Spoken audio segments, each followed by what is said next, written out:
काल तुला सांगताच राहिलं बघ. काय रे? अरे म्हणजे तुझ्यात आणि प्रतापरावामध्ये म्हणजे तुझ्या आजोबामध्ये बऱ्याच गोष्टी सेम टू सेम आहेत. Same to same? Same to same म्हणजे सारख्या बरं का. बर, माझ्यात आणि आजोबांच्यात काय सारखं असणार आहे? खोटं वाटतंय तुला? आज्या, मी माझ्या आज्याला कधी पाहिलं पण नाही, मी काय सांगू शकणार? पण आई बरं वाटलं तुला असं पूर्वीसारखं बघून. तू पण जर तसाच पूर्वीसारखा असतास तर आणखी छान झालं असतं नाही? काही बदल नाहीये माझ्यात. बदललीये ती थोडीशी परिस्थिती. आम्या, आईच्या बाबतीत हे अचानक असं काही घडायला लागलं ना की मला तिची काळजी वाटायला लागते रे. तिच्या मनात नेमकं काय चाललंय हेच कळत नाही. म्हणजे कालपर्यंत असं वागणारी आई अचानक असं कसं काय वागायला लागली हे मलाही नाही कळालंय अजून. म्हणजे जाऊ दे, एक मात्र तिच्या बाबतीत चांगलं झालं. आता त्याला चांगलं म्हणायचं की काळजी करायची हे कळत नाहीये, पण आईचा जो त्रागा होत होता तो कमी झाला. पण दुसरी गोष्ट जास्तच भीतीदायक वाटते मला. कुठली? तुझा विश्वास बसणार नाही आम्या, पण एकटी असताना आई पप्पांशी बोलते. काय? हो, तिनंच मला बऱ्याचदा हे सांगितलंय. आता मी हसण्यावारी नेतो ते सगळं, पण मला तिची काळजी वाटायला लागते रे. हे असं तिचं सारखं एकसारखं पप्पांशी बोलणं, पप्पाच नातू म्हणून जन्माला येणार आहे तसं सारखं सांगणं, आणि परत तू तुझा निर्णय घे बाबा, मी तुला काही बोलणार नाही असं म्हणणं. आणि या सगळ्यात मितालीचा विषयही येऊ न देणं सगळं विचित्र आहे. वेल मन्या, मला असं वाटतं की तुम्ही आता काहीतरी ठोस डिसिजन घ्यायला हवा. मला काय म्हणायचं हे तुझ्या लक्षात येत नाही आम्या. एक दिवस ती मला धाडकन म्हणाली, मी नातू म्हणून तुझ्या घरात जन्माला येणार आहे, पण मितालीच्या पोटी येणार आहे असं नाही म्हणाले पप्पा. आता मला सांग, याचा अर्थ काय होतो? काही नाही, हे सगळे तिच्या मनाचे खेळ आहे. हे बघ, आईचा एकटं असण्याचा काळ पूर्वीपेक्षा आता वाढलाय, बरोबर? मग अशा वेळी आई बरोबर आणखीन कोणीतरी असावं असं नाही वाटत तुला? छे, ती नाही तयार होणार. आणि रामण्णा आहे ना? ते रामण्णा आहे, पण शेवटी तो बाप या. एखादं बाई माणूस तिच्या बरोबर असावं असं नाही वाटत तुला? हो, शीतलला बोलवायचा विचार आला होता मध्यंतरी माझ्या मनात, पण ती तरी किती दिवस राहणार रे? तिला तिचा संसार नाहीये का? बघ बुवा, विचार कर. मी बघतो कोणी विश्वासातलं आहे का? विश्वासातलं? अरे हो, या विषयावर मी विद्याताईंशी बोलून बघतो. अरे ग्रेट, व्हेरी गुड. म्हणजे बघ ना, आता मितू आणि आईची अशी सिच्युएशन आहे ना की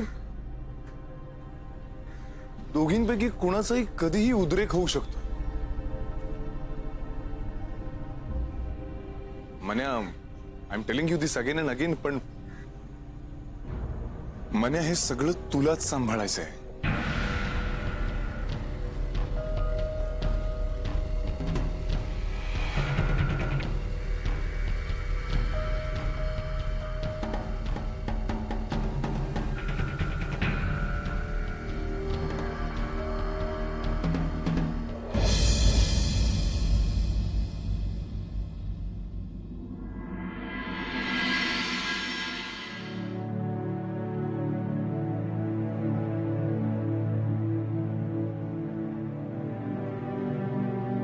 आज मी अमेयाला बोलवलं होतं म्हणून. का? ह्यांच्या सगळ्या पॉलिसीज ट्रान्सफर करायच्या होत्या. त्याच्या ओळखीचे कोणी वकील आहेत, सगळे कागद त्याच्याकडे दिले. आणि काय ग? आणि काय?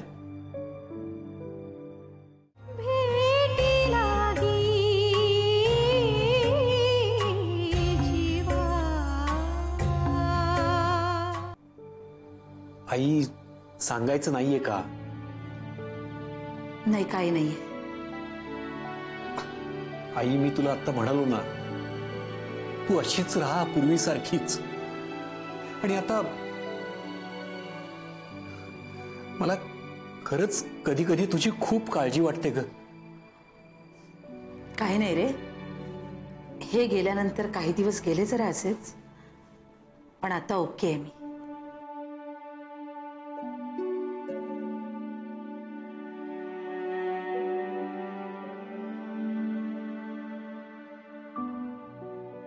काय झालं? खरंच वाटतंय तुला काय? आता एकदम ओकेस? हो, एकदम. तुला अशी शंका का आली एकदम? काही नाही, असंच. आई, रागावणार नसशील तर एक सांगू, आणि अगदी मनापासून सांगतोय. बोल. मला असं वाटतंय की तुझ्या सोबतीला कोणीतरी असावं. सोबतीला? अरे बरा आहेस ना तू? अगं, हसण्यावर येऊ नकोस. मला खरंच असं वाटतंय की तू एकटी असताना तुला आता गरज आहे कोणीतरी सोबतीला असण्याची, कोणाची तरी शेअरिंग करण्याची. अरे पण मी एकटी आहेच कुठे? रामण्णा असतो की सोबतीला? नाही आई, मी एखादी बाई तुझ्या बरोबर सोबतीला असावी असं म्हणतोय. मनू, अरे तुझी आई काही अंथरुणाला नाही खेळलेली. स्वतःची सगळी कामं करू शकते मी. अगदी ठणठणीत आहे मी. नाही, तुझ्या शारीरिक क्षमतेबद्दल मी काहीच म्हणत नाहीये. मग एकटं राहून मला वेळ लागेल की काय अशी भीती वाटते तुला? आई प्लीज, नको ना अशी एकदम टोकाला जाऊ. हे बघ मनू, तुला माझ्या मानसिक अवस्थेची इतकी काळजी वाटत असेल ना, तर ती मानसिक शांतता मला कशाने मिळेल याची तुला चांगली कल्पना आहे. आई, मी हे बघ मनू, हा विषय पुन्हा खरंच नको प्लीज.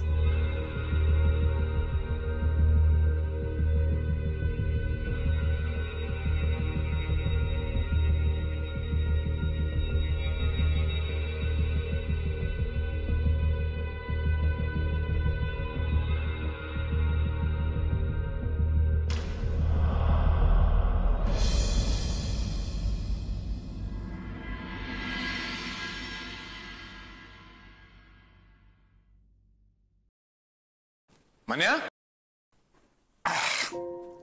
हे मन्या,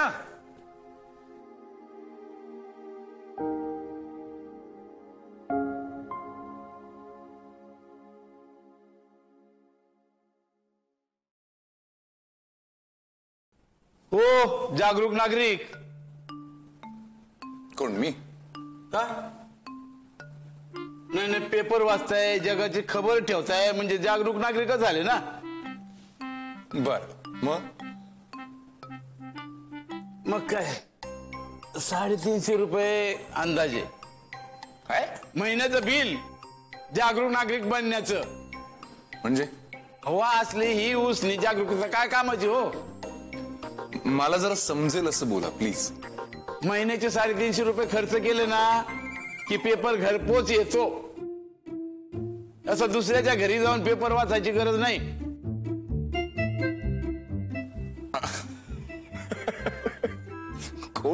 कोण आहात तुम्ही? काय मनकवडी आहात हो? मला पण हाच प्रश्न विचारायचा होता तुम्हाला. हा, पण तो अधिकार मालकाचा. हो, पण तुम्ही तरी कुठं मालक आहेत हो? मग काय तुम्ही मालक आहात? मी मालकाच्या बापाचा मित्र आहे. मालकाच्या बापाच्या आजोबा आजा आहात तुम्ही? देवाची करणी आणि नारळाचं पाणी. हा? अहो म्हणजे चमत्कारच म्हणायचा की. इतका फेमस आहे मी, म्हणजे प्रसिद्ध हो. तुम्हाला अमेरिकेत सुद्धा ओळखतील. बर, तुमची ओळख? माझ्या हा मी अमेय, डॉक्टर अमेय धारकर. कसं सांगू? हा, तुमच्या मित्राच्या मुलाचा मित्र. विठ्ठल विठ्ठल, म्हणजे आमचं सगळं गणितच चुकलं की. म्हणजे तुम्ही आमच्या मनाचे मित्र म्हणा ना. मनाचे मित्र हे चांगलं आहे. म्हणजे सायकॅट्रिस्ट लोकांना मनाचे मित्र म्हणायला हरकत नाही. हो, मनाचे म्हणजे मनाच्या श्लोक मधले मना नाही. माझा मना म्हणजे मनोहर. बरं, पण मग तो आहे कुठे? कामावर गेलाय. मी चाले मी कामावर गेल. ठीक आहे, मग मी फोन करतो त्याला. काही निरोप? नाही, मी फोन करीन ना त्यांना. नाही, पण काही निरोप काही नाही. उगाच आला सकाळी सकाळी. नाही, तसं नाही. माझा जो काही निरोप आहे तो मी स्वतः फोन करून सांगीन त्याला. तुम्ही रिलॅक्स राहा. निश्चिंत राहा. हा, येतो मी. हो डॉक्टर. हा, विठ्ठल तुमचं सदैव रक्षण करो. बर. तुम्ही पण रिलॅक्स राहा. रिलॅक्स राहतो. हा, रिलॅक्स. हा, relax relax relax relax relax relax relax.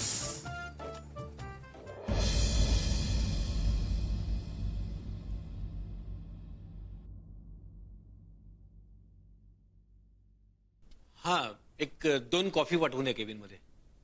Okay.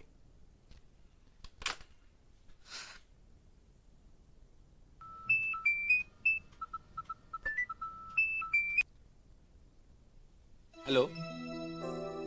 हा हा, ती मीटिंग आपण 2 दिवसांनी ठेवूया. ओके. Okay okay. नमस्कार. येऊ? नमस्कार, या. असं अचानक? चुकलं बाबा. पुढच्या वेळेला पत्र पाठवून येईन आता. गबरे बस. नाही, तुझ्या बरोबर राहून राहून मला सुद्धा सायकॅट्री कळायला लागली. तू असा अचानक आणि उगाच वगैरे नाही येणार. हे पण मी आता सहजच आलोय. ऍक्च्युली माझे एक वयस्कर पेशंट आहेत रे, त्यांना व्हिजिट द्यायला आलो होतो. तुझ्या ऑफिसवरनच चाललो होतो. म्हणलं चला वर जाऊन बघूयात साहेब आहेत का म्हणून. बार. अरे बार काय, कॉफी वगैरे मागव ना. अरे मागवली कधीच. काय सांगतो सर? अरे तुला खिडकीतून पाहिलं रे मी गाडी पार्क करताना. कमाल हो सर हा बातमी. हा, मग ऐक ना, सकाळी तुझ्या घरी गेलो होतो. तुम्ही दोघंही ऑफिसला गेलो होता. अरे मग फोन करायचा ना. अरे ऐक तर, घरी गेल्यानंतर एका दिव्य माणसाची आणि माझी भेट झालेली आहे. आज्जा. आज्जा.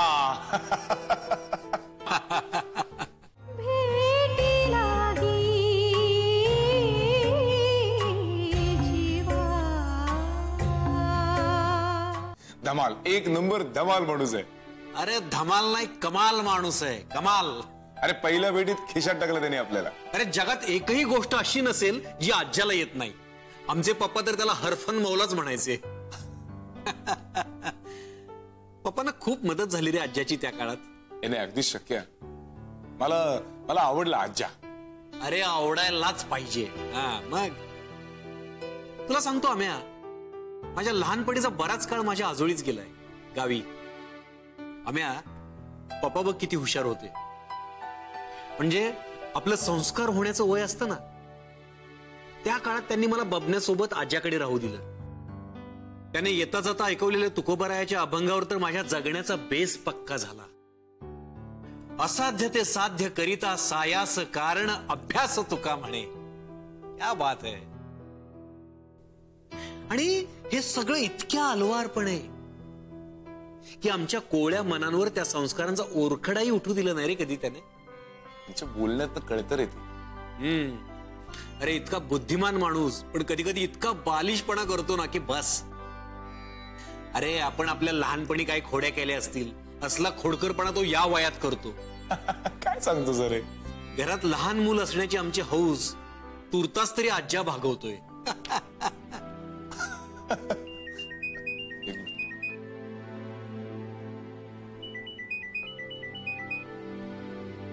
हॅलो, हा बोलतोय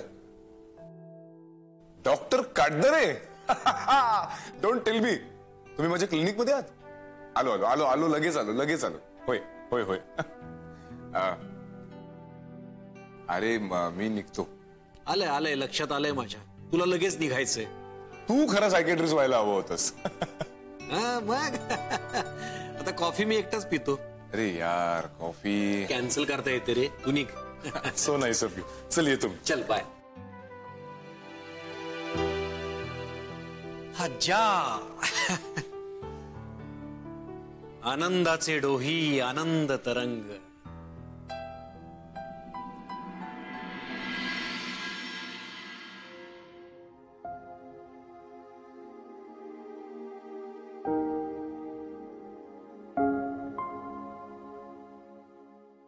madam, excuse me madam. Nothing. Just to appreciate you.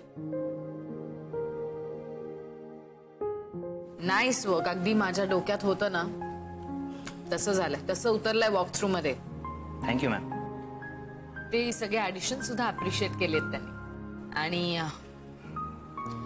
They are positive about the project. That's great.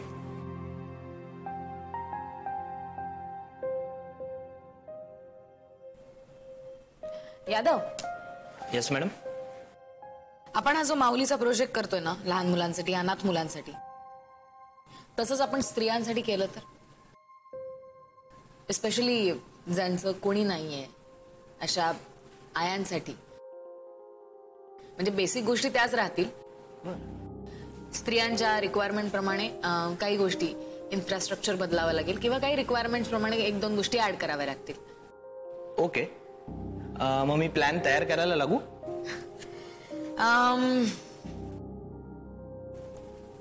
हरकत नाही. प्लॅन करून टाका. बेसिक गोष्टींसाठी तुम्हाला माझी गरज लागेल असं वाटत नाही आता मला. I am sure you will handle it. We will definitely handle it. Okay. मी बोलते वेदी सरांशी. आपल्या डोक्यात जी काही कल्पना आहे ती रफली वर्कआउट करून ठेवा. त्यांना बेसिक प्लॅन दाखवूया. आवडलं तर ते काम सुद्धा गिअर अप होईल. Okay madam. मग मी टीम वर्क आउट करू त्याच्यासाठी वेगळी?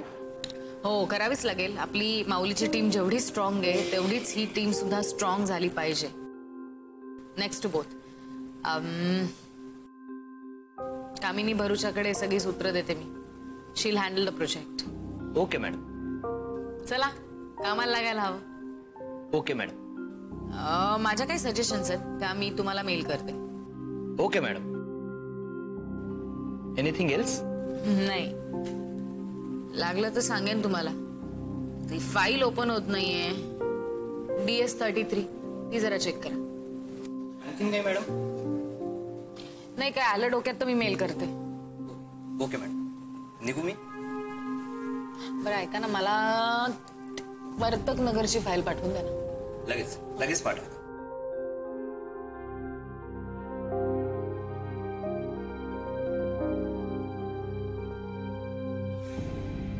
कामिनी, I just come in.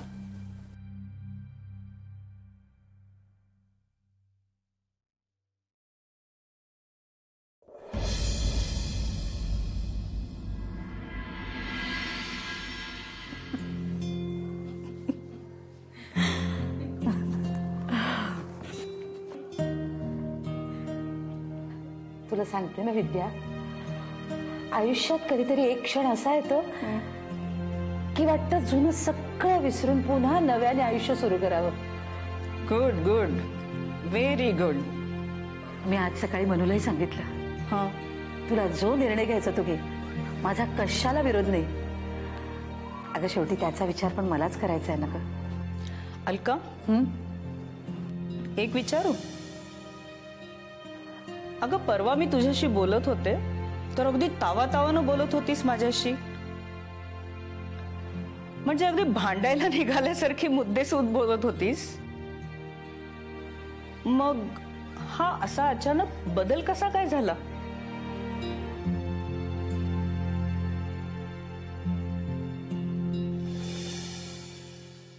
पण तुला आठवतं, तू त्या दिवशी म्हणाली होतीस की आपणच आपल्याकडे तटस्थपणे बघायला शिकलं पाहिजे. खरंय, मी विचार करायचे, बोलायचे, पण ते सगळं माझ्यासाठी होतं. अरे तुका म्हणे होय मनाशी संवाद, आपुलाचं वाद आपणाशी. अरे तुझं काय चाललंय? तू अलीकडे फारच तुकोबामय झालायस. वारकरी वगैरे होत नाहीयेस ना? व्हायला आवडेल मला.